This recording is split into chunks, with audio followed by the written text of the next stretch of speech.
Praise lord. దేవుని నామానికి మహిమ కలుగును గాక.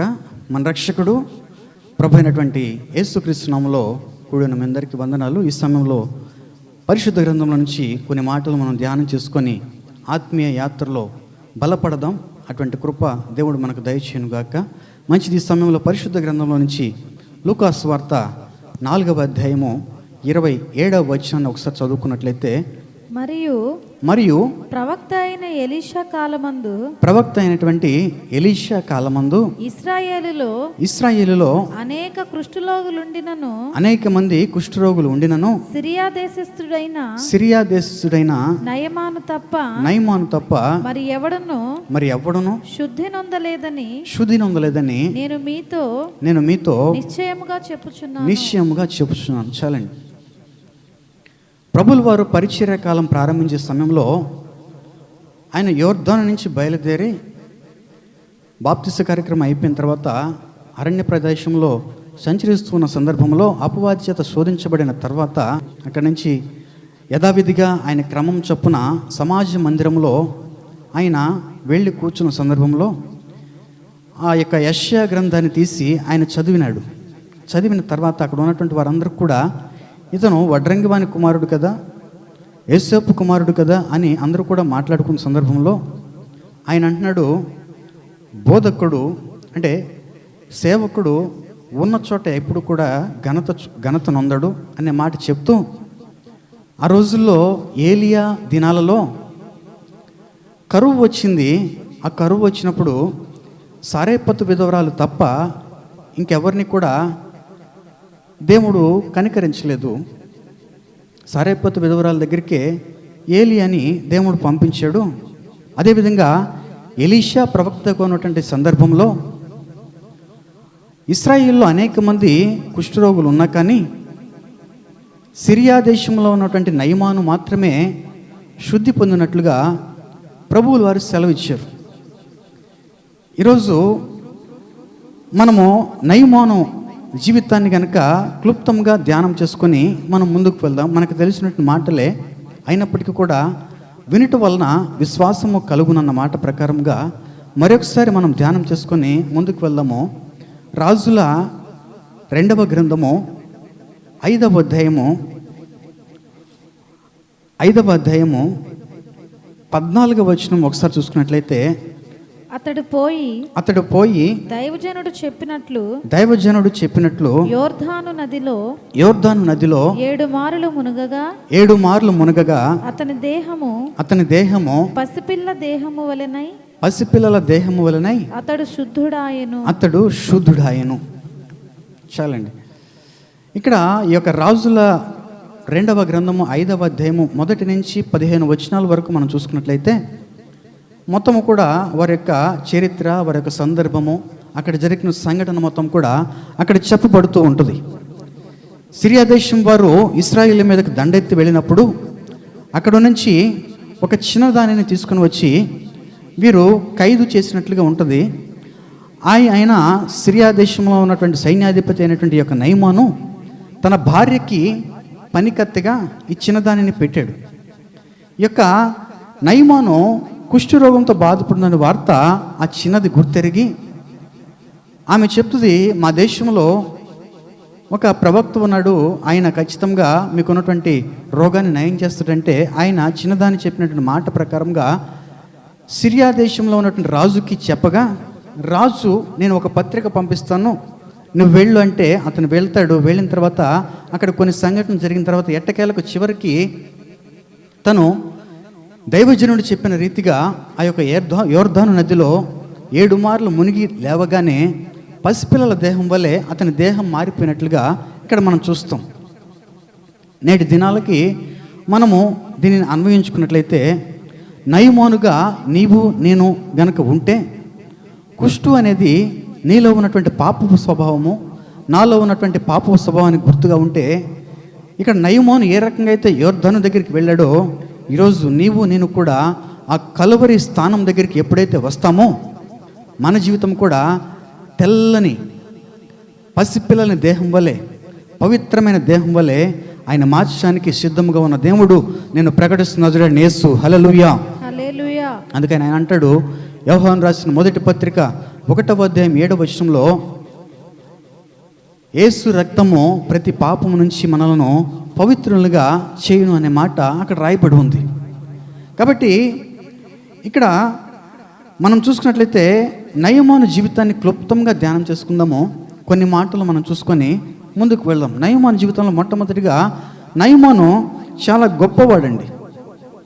తన దేశంలో ఘనత నొందినవాడు. నయమాను జీవితంలో సిరియా దేశంలో ఉన్నా కానీ యెహోవా అతనికి తోడుగా ఉండి అనే మాట రాయబడి ఉంటుంది. 5వ అధ్యాయంలో 1వ వచనంలో, సిరియా రాజు సైన్యాధిపతి అయిన నయమాను అని ఒకడుండెను. అతని చేత యెహోవాయే సిరియా దేశమునకు జయము కలగచేసి ఉండెను గనుక అతడు తన యజమానుని దృష్టికి ఘనత పొందినవాడాయను. ఇతను మంచి ఘనత పొందినటువంటి వ్యక్తి, గొప్పవాడు, పేరు ప్రఖ్యాతులు కలిగినటువంటి వ్యక్తి. కొంతమంది పుడతారు, గతిస్తారు, కానీ వారి జీవితంలో ఏమీ సాధించలేరు. కానీ ఇతను ఒక గొప్ప వ్యక్తిత్వం కలిగిన వ్యక్తిగా ఆ యొక్క దేశంలో ఉన్నాడు.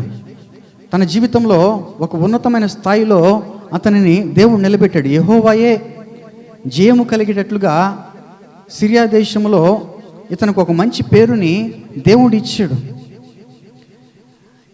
ఇతని జీవితం చూసుకున్నట్లయితే మొట్టమొదటిగా ఇతను చాలా గొప్పవాడు. రెండవదిగా చూసుకున్నట్లయితే ఇతను ఒక భయంకరమైన రోగంతో బాధపడుచుకున్నాడండి.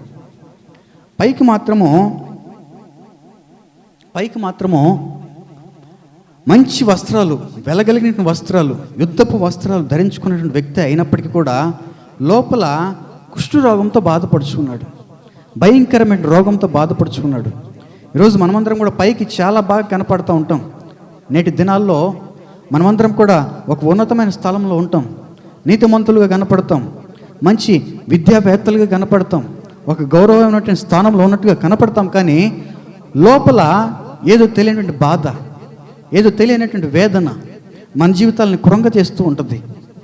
ఇతని జీవితంలో ఒక భయంకరమైన రోగము ఇతన్ని ఏలుబడి చేస్తూ ఉంది. పైకి మాత్రం మంచి వస్త్రాలు వేసుకొని ఉన్నాడు, కానీ కుష్టు అనేటువంటి రోగంతో బాధపడుచున్నాడు. నేటి మన జీవితాల్లో కూడా మనం కూడా పైకి మంచిగా కనపడుతూ ఉంటాం.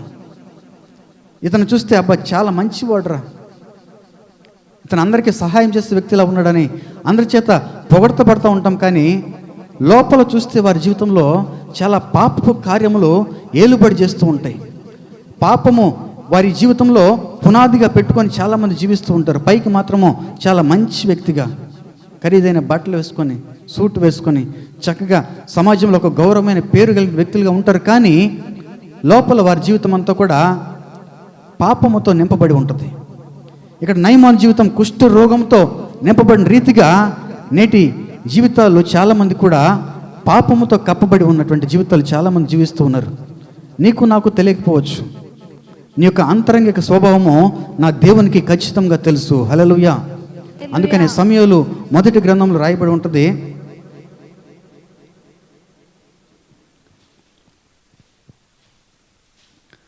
మొదటి సమూయేలు గ్రంథము 16వ అధ్యాయము 7వ వచనంలో, మనుష్యులు పై రూపమును లక్ష్య పెట్టుదురు గాని, అదిగో మనుష్యులంట పై రూపాన్ని లక్ష్య పెడతారు, కానీ యెహోవా హృదయమును లక్ష్య పెట్టును, హృదయాలను లక్ష్య పెట్టును. Praise lord. మనుష్యులు పై రూపాన్ని లక్ష్య పెడతారు, యెహోవా హృదయ అంతరంగాల్ని ఆయన పరిశోధించి వాటిని లక్ష్య పెడతాడు. కాబట్టి పైకి నువ్వు బాగా కనపడవచ్చు, పైకి హుందాగా కనపడవచ్చు, నీ జీవితం అంతా కూడా బాగుందని అనేక మంది చెప్పుకుంటూ ఉండొచ్చు. కానీ నా దేవుడు నిన్ను హృదయ అంతరంగాన్ని ఎరిగినటువంటి దేవుడు కాబట్టి ఆయన నిన్ను లోపల చూస్తున్నటువంటి దేవుడు. నీ పాపాన్ని బట్టబయలు చేయటానికి ఆయన ఖచ్చితంగా ఒకానొక దినం ఉందని గుర్తిరిగి నువ్వు కనుక జీవిస్తే నిత్య రాజ్యంలోకి ప్రవేశింప చేయడానికి ఆయన నీ పక్షంగా కార్యం చేయటానికి ఇష్టపడుతున్న దేవుడు. Praise lord. హల్లెలూయా. నయమాను కుష్ఠరోగంతో బాధపడుతున్నాడు, పైకి మాత్రం కూడా మంచి మంచి వస్త్రాలు వేసుకుని ఉన్నాడు.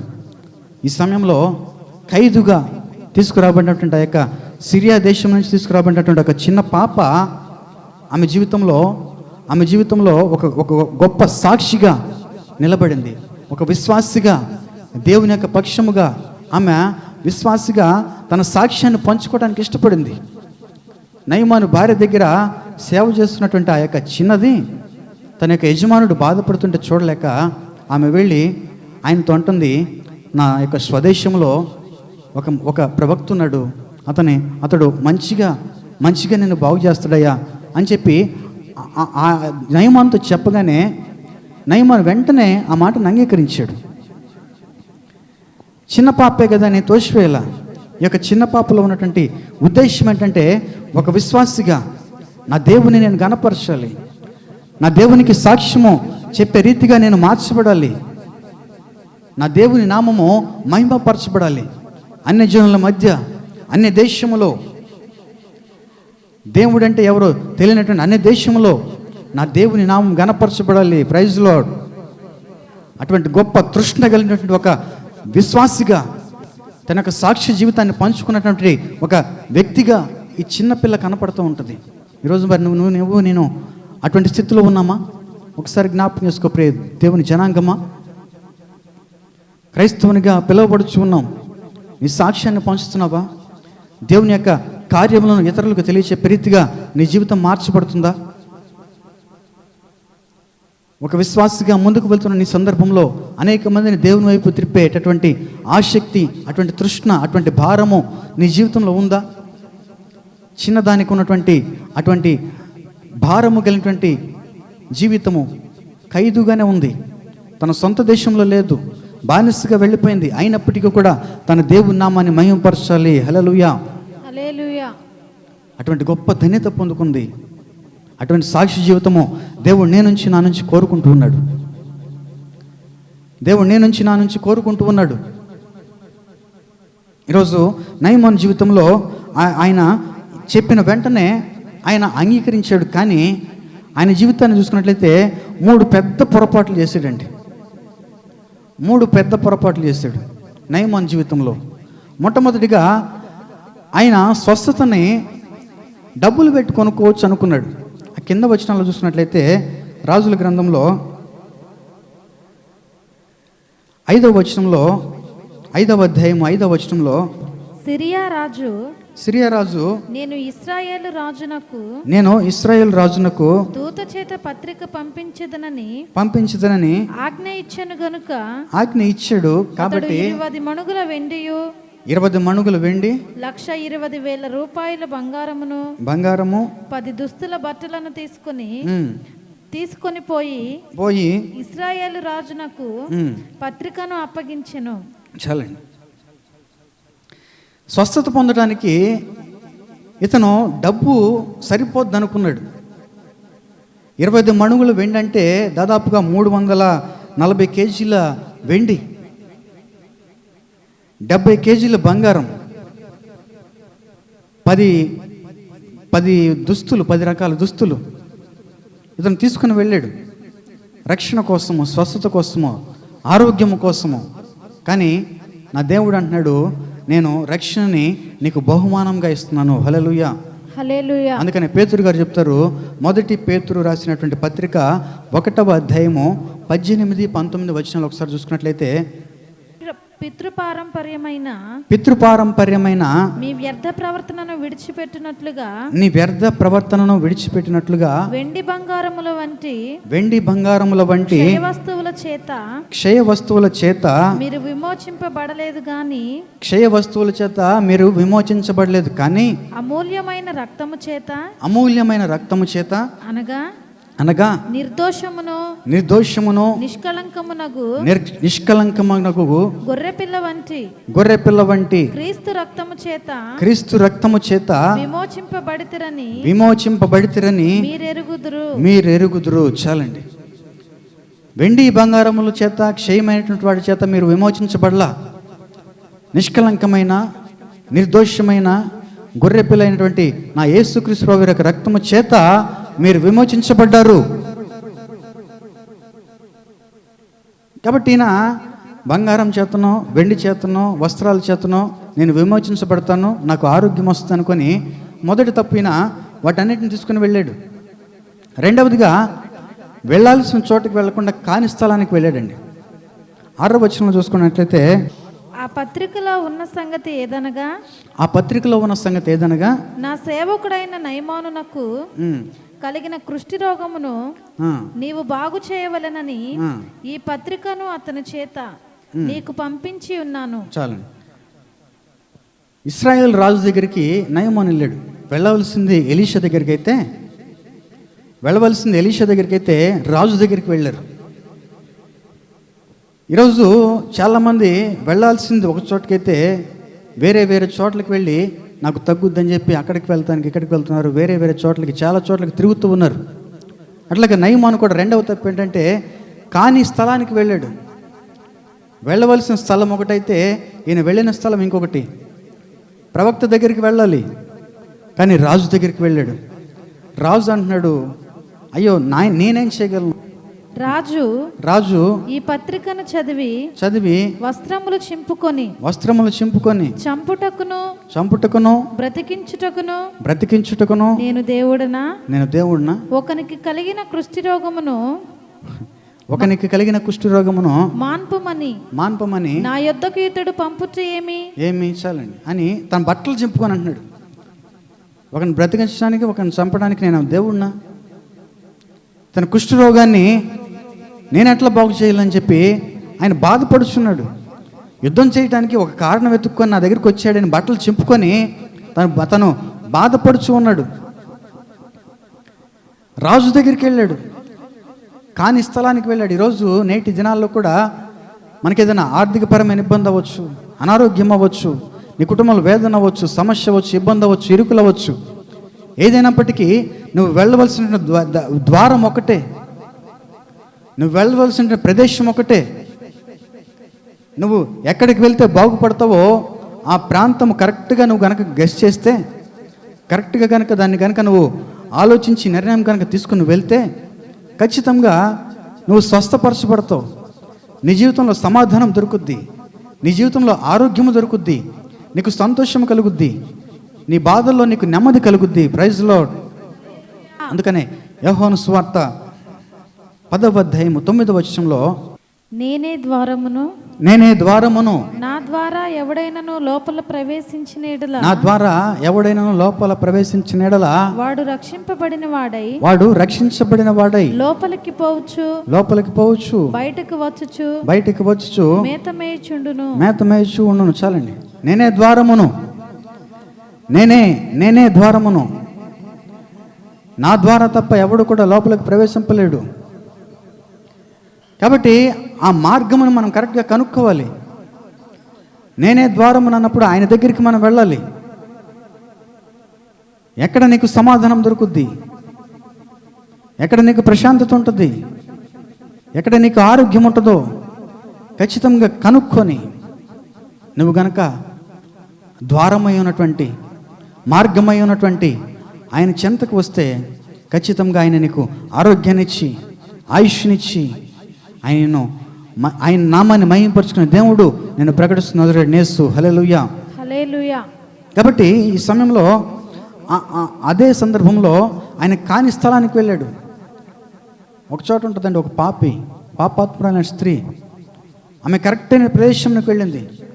లూకా సువార్త 7వ అధ్యాయము 37-38 వచనాలు ఒకసారి చూసుకున్నట్లయితే, ఆ ఊరిలో ఉన్న పాపాత్మురాలైన ఒక స్త్రీ యేసు పరిసయ్యుని ఇంట భోజనమునకు కూర్చుని ఉన్నాడని తెలుసుకొని ఒక బుడ్డిలో అత్తరు తీసుకుని వచ్చి వెనుక తట్టు ఆయన పాదముల యొద్ద నిలవబడి ఏడ్చుచు కన్నీళ్లతో ఆయన పాదములను తడిపి తన తల వెంట్రుకలతో తుడిచి ఆయన పాదములను ముద్దు పెట్టుకొని ఆ అత్తరును వానికి పూసెను.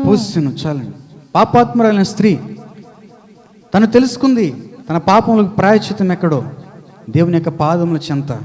నా ప్రభువు పాదముల చెంత గనుక నువ్వు వస్తే నీ పాపములకు ప్రాయశ్చిత్తము, నువ్వేదైతే కోరుకుంటున్నావో దాన్ని ఖచ్చితంగా నా దేవుడు ఇస్తాడు. అందుకనే 48-50 వచనాల వరకు చూసుకున్నట్లయితే అదే అధ్యాయంలో ఆయన అంటాడు, నువ్వు నీ పాపములు క్షమించబడినవి, సమాధానం కలిగి నువ్వు వెళ్ళని చెప్పే మాట నా ప్రభువులు వారు చెప్పారు.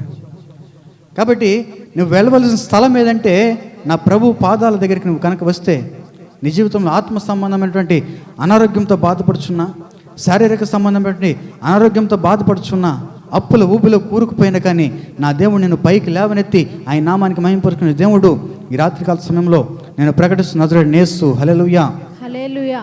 కాబట్టి ఆయన రెండవ తప్పు వెళ్ళకూడని స్థలానికి వెళ్ళాడు. మూడవదిగా ఆయన చేసిన తప్పు ఏంటంటే సొంత మార్గంలో స్వస్థత పొందాలనుకున్నాడు. 10వ వచనంలో ఉంటుంది, 2వ రాజుల గ్రంథం 10వ వచనంలో, ఎలీషా నీవు యోర్దాను నదికి పోయి 7 మారులు స్నానము చేయుము. 7 మార్లు స్నానం చేయి. నీ ఒళ్ళు మరలా బాగై నీవు శుద్ధుడగుదువని నువ్వు శుద్ధుడవగలనని అతనితో చెప్పుటకు ఒక దూతను పంపెను. చాలండి. నువ్వు యోర్దాను నదికి పో అని చెప్పి ఎలీషా చెప్పగానే వెంటనే నయమాను కోపం వచ్చి, మా దేశంలో నదులు లేవా? యూఫ్రటీస్ నది ఉంది, దమస్కు ప్రాంతంలో మా దగ్గర నదులు లేవా? అక్కడ మునగలేమా అని చెప్పి తన సొంత మార్గంతో, తన సొంత ఆలోచనలతో అతను బయలుదేరుతూ ఉన్నాడు. ఈరోజు దేవుని యొక్క సేవకులు చెప్పే మాటలు వినేటటువంటి స్థితిలో ఏ విశ్వాసి కూడా లేరు. తమ సొంత ఆలోచనలు, సొంత మార్గములు, అమ్మా ఇట్లా చేస్తే మంచిదని చెప్పంటే వారి కోపాలు ఎక్కువ. అమ్మా ఈరోజు ఇప్పుడు నువ్వు చేస్తున్న పని కరెక్ట్ కాదమ్మా అంటే చర్చికి రావటం మానేస్తారు. ఇక్కడ నయమాన్ జీవితంలో తను చేసిన తప్పు కూడా అదే. తన జీవితంలో యోర్దాను నదిలో నువ్వు వెళ్ళి 7 సార్లు మునుగని చెప్పి ఎలీషా చెప్తే, మా దేశంలో లేవా, మా దగ్గర నదులు లేవా అని కోపగించుకుంటున్నాడు. ఈరోజు ఆదివారం చర్చికి ఎందుకు రావట్లేదమ్మా అని అడిగితే కోపాలు, సంఘ కార్యక్రమాల్లో పాల్గొనట్లేదని అడిగితే కోపాలు, నీ తప్పుని రూఢిగా నీకు తెలియచెప్పి సరి చేసుకోమా అని చెప్పంటే కోపము. ఆ కోపం మన జీవితంలో ఎంత మాత్రం కూడా పనికి రాదు, దేవునికి ఇష్టమైనది కాదు.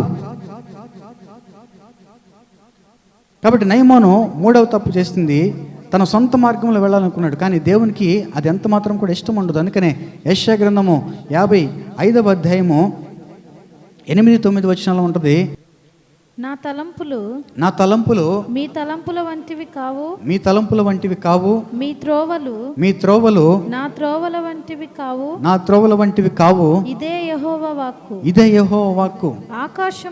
ఆకాశములు భూమికి పైన ఎంత ఎత్తుగా ఉన్నవో మీ మార్గముల కంటే నా మార్గములు మీ తలంపుల కంటే నా తలంపులు అంత ఎత్తుగా ఉన్నవి. ఆకాశము ఎంత ఎత్తుగా ఉందో మీ మార్గముల కంటే నా మార్గములు అంత ఎత్తుగా ఉన్నాయి. మీ ఆలోచనల కంటే నా ఆలోచనలు అంత తేడా. నీ మార్గముల వంటివి కాదు ఆయన మార్గములు. కాబట్టి ఆయన మార్గంలో మనం నడవాలి. నీ మార్గంలోకి ఆయన రావాలంటే రావటం అది ఎంత మాత్రం కూడా నీ జీవితానికి, నీ యొక్క ఆత్మీయ యాత్రకి అది ఎంత మాత్రం కూడా శ్రేయస్కరం కాదు. ఏదేమైనప్పటికీ నయమాను చేసినటువంటి ఆ యొక్క 3 తప్పులు ఎప్పుడైతే తన యొక్క దాసుని ద్వారా తెలుసుకున్నాడో, దాసుడు అంటాడయ్యా 7 మార్లు మునగమన్నాడు కదా యోర్దాను నదిలో, పోనీ ఒక్కసారి ఆ పని చేస్తే వచ్చిన నష్టం ఏంటి మనకు అని చెప్పి అన్నప్పుడు, ఎప్పుడైతే నయమాను తనను తాను తగ్గించుకొని దాసుడు చెప్పిన మాటకి ఎప్పుడైతే అంగీకరించాడో, తన జీవితంలో తగ్గింపు జీవితాన్ని అతను మొట్టమొదటిగా చేశాడు. తన జీవితంలో తనకంటే కింద వారికి చిన్న పాప చెప్తే తగ్గించుకొని వచ్చాడు ఆ ఇశ్రాయేలు ప్రాంతానికి. తర్వాత అక్కడ కోపం వచ్చినప్పటికీ, తర్వాత తనకంటే కింద స్థాయిలో ఉన్న దాసుడు చెప్పిన మాటకి ఎప్పుడైతే లోబడ్డాడో, తన జీవితంలో అద్భుతమైన స్వస్థత దేవుడు తనకు అనుగ్రహించాడు. హల్లెలూయా, హల్లెలూయా. నీకంటే చిన్నవారికి నువ్వు లోబడుతున్నావా? వయసులో నీకంటే చిన్నవారైనప్పటికీ దేవుని చేత అభిషేకించబడిన వారి యొక్క మాటలు నువ్వు అంగీకరించుతున్నావా? వారి మాటలు అంగీకరించేదే ఉందిలే, నా అంత అనుభవం లేదు వారి వయస్సు అనుకుంటూ ఉన్నవా? తగ్గింపు మన జీవితంలో ఎంతో ఆశీర్వాదకరము. ప్రైజ్ ది లార్డ్, హల్లెలూయా. నయమాను తగ్గించుకున్నాడు. చిన్న పాప చెప్పిన మాటకే అంగీకరించాడు. తన దాసుడు చెప్పిన మాటకి లోబడ్డాడు. నదిలో మునగటానికి ఇష్టపడ్డాడు, తను నదిలోకి దిగటానికి ఇష్టపడ్డాడు. అంటే తనలో ఉన్నటువంటి గర్వాన్ని దించివేశాడు, తనలో ఉన్నటువంటి ఆ యొక్క హెచ్చింపు స్వభావాన్ని దింపేశాడు, తనలో ఉన్నటువంటి ఆ యొక్క అహంకార భావాన్ని దింపివేశాడు కిందకి. ఈరోజు నీవు నేను కూడా నీ యొక్క గర్వాన్ని, నీ యొక్క అహాన్ని, నీ యొక్క హెచ్చింపుకునేటువంటి గుణాన్ని ఎప్పుడైతే దింపుకుంటావో, ఎప్పుడైతే దిగటానికి ఇష్టపడతావో, నీ జీవితంలో కూడా గొప్ప కార్యాలు చేయడానికి నా దేవుడు ఇష్టపడుతూ ఉన్నాడు. Praise lord. హల్లెలూయా. మొట్టమొదటిగా నయమాను తగ్గించుకున్నాడు. 7 సార్లు మునగమంటే ఖచ్చితంగా 7 సార్లు మునిగాడండి. 6 సార్లు మునిగి పైకి లెగిసి తనలో ఉన్నటువంటి ఆ యొక్క నిస్సహాయతను చూపించాల, నిరీక్షణ కలిగి సంపూర్ణ పరిపూర్ణ విధేయత 7 సార్లు ఖచ్చితంగా మునిగాడు. దైవ సేవకుడు చెప్పిన రీతిగా 7 సార్లు మునిగాడు. దాంట్లో తనను తాను తగ్గించుకొని చివరికి తనకు కలిగినటువంటి అనుభవం ఏంటంటే సంపూర్ణ స్వస్థత తన జీవితంలో కలిగింది. హల్లెలూయా, హల్లెలూయా. సంపూర్ణ స్వస్థత. పసిపిల్లల దేహం వలె తన దేహం మార్చబడింది. కొరింథీయులకు 2వ కొరింథీయులకు రాసిన పత్రిక 5వ అధ్యాయము 17వ వచనము, కాగా ఎవడైనను క్రీస్తునందున్న ఎడల వాడు నూతన సృష్టి, పాతవి గతించెను, ఇదిగో సమస్తమును కూడా కొత్తవాయును. చాలండి. ఎవరైనా క్రీస్తునందున్న ఎడల వాడు నూతన సృష్టి, పాతవి గతించెను, సమస్తమును కూడా కొత్తవాయును. ఎప్పుడైతే నువ్వు క్రీస్తు చెంతకు వస్తావో, కలువరి చెంతకు వస్తావో, దేవుని పాదముల చెంతకు వస్తావో, నీ జీవితంలో కూడా సమస్తమును కూడా నూతన పరిచే దేవుడు నేను ప్రకటిస్తున్న నజరేయుడైన యేసు. హల్లెలూయా, హల్లెలూయా.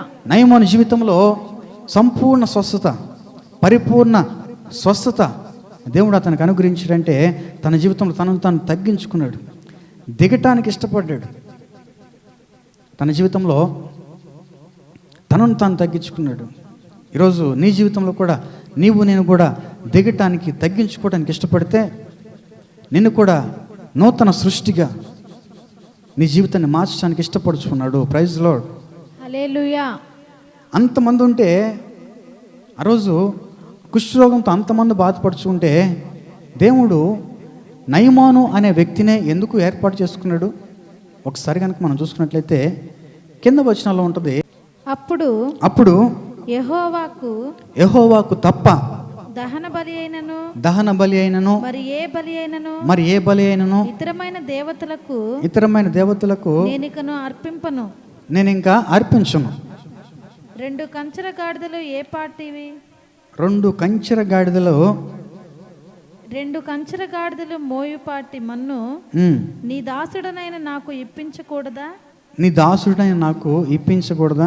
నా యజమానుడకు మొక్కుటకు రిమ్మోని గూడులో చొచ్చి నా చేతుల మీద ఆనుకున్నప్పుడు నేను రిమ్మోను గుడిలో నమస్కారము చేసిన ఎడల రిమ్మోను గుడిలో నేను నమస్కారము చేసిన సంగతిని గురించి యెహోవా నీ దాసుడనైన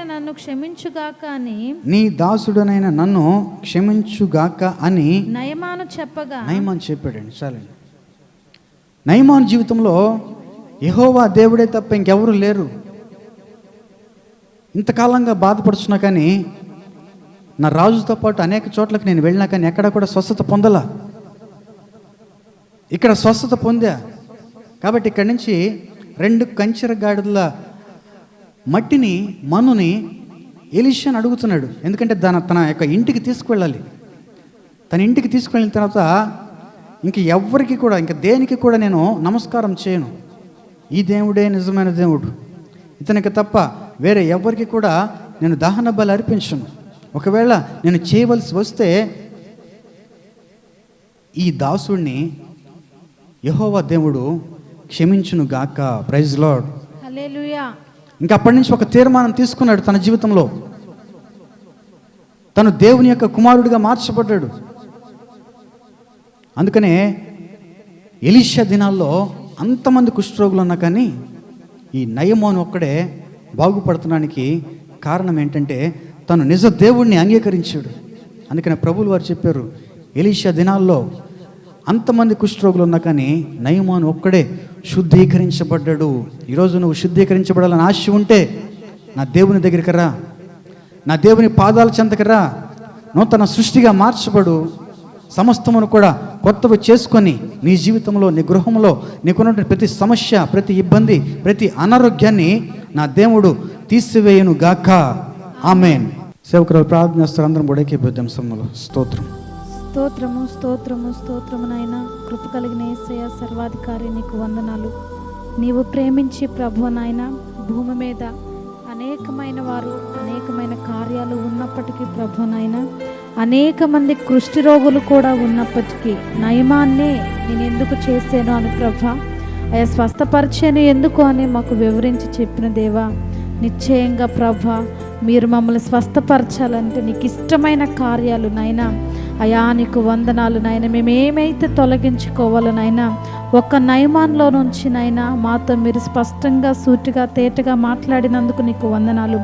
చెప్పబడిన ఈ మాటలన్నీ మా హృదయాల్లో అయ్యా మేము నెమర వేసుకునే భాగ్యం మీరు మాకు దయచేయమని, మరి చివరగా నిన్ను తప్ప మరి ఏ దేవుడిని, దేవుడు అని పిలువబడుతున్న ఏ విగ్రహాన్ని నాయనా మేము ఆశ్రయించకుండా తండ్రి నీ కృప మాకు తోడుగా ఉంచి ప్రభు నాయనా నీ సహాయం అందించమని, వాక్యం విత్తన నీ దాసుల్ని మీరు దీవించండి. ఇంకా శ్రేష్టమైన వాక్యాన్ని, లోతైన అనుభవాన్ని మాకు నేర్పించుటకు నీ దాసుని మీరు సాధనంగా వాడుకోమని, ఘనత, మహిమ, ప్రభావములు మీకు ఆరోపించుకుంటూ యేసుక్రీస్తు నామములో ప్రార్థిస్తున్నాను తండ్రి. ఆమేన్.